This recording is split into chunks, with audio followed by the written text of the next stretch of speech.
Pause 2 seconds before beginning. I want to be clear about something. I don't believe in ghosts. I never have. When people share stories about things that go bump in the night, I'm usually the first one to roll my eyes. Pause so understand what it means. When I tell you, I still can't explain what happened to me. Long pause. It started with a favor. My friend Steve and his wife were heading out of town for their anniversary. They don't travel often, 2 kids, a dog, a busy life. But Steve had built a house far outside the city, far from neighbors, far from noise, far from everything. He asked if I'd watch the dog for the weekend. I said yes without hesitation. Pause. Friday afternoon I arrived. The house was stocked. The dog was happy. Everything felt easy. That night Steve texted me. Get scared being alone out there. It gets pretty spooky at night. I laughed, typed back, LOL, shut up. Pause. Quieter now. I went to bed around 1 a.m. at exactly 3:21 in the morning. The dog woke me up. Pause. Not playful barking, not boredom. This was something else entirely. Very slow, aggressive, frantic, desperate. I rushed downstairs, and there he was, frozen in the kitchen, eyes locked on the basement door, fur standing straight up along his spine. I'd never seen him like that. Pause. I tried to calm him. He wouldn't calm down, so I reached for the doorknob. Pause. The dog lost it, sprinting back and forth, barking like something terrible was on the other side. My first thought was an intruder. I grabbed a knife. Pause. I opened the door. The dog followed me to the top of the stairs and stopped.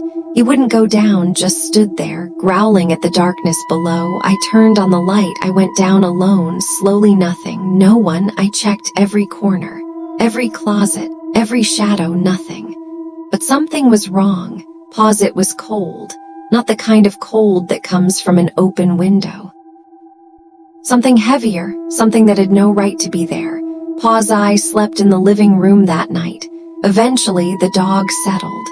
The next day was completely normal. Even the basement felt fine. I started to convince myself it was nothing. Animals get spooked sometimes. Old houses make sounds. Pause. I almost believed that. Then came the second night. Pause. Very quiet. 3:21 a.m. again. The dog was barking again. But this time, when I reached for the doorknob, long pause. He stopped barking. Even quieter, he started to whimper. Pause. There is a difference between an animal that is afraid of something and an animal that has given up being afraid. That sound was the second one. Pause. I went downstairs anyway. The cold was back. But now there was something else, a smell. Pause. Rotting, deep, wrong, a smell with no source I could find. And then I noticed photographs on the wall had fallen, bar stools knocked to the floor. I fixed everything quickly. I couldn't breathe down there. And I left. Pause. The next morning, the smell was gone. Everything was back in place. The dog was wagging his tail like nothing had happened. Pause. When Steve came home, I told him everything. I expected him to laugh. Pause. He didn't laugh. He got quiet, and then he said, when he was a puppy, he used to bark at that basement door like that. Pause. But he hasn't done it in years. Pause. It's been 2 weeks now. The dog hasn't barked at that door again. Steve hasn't said anything more about it. And Pause. I still don't believe in ghosts. Very quiet, almost a whisper, but I believe in that cold.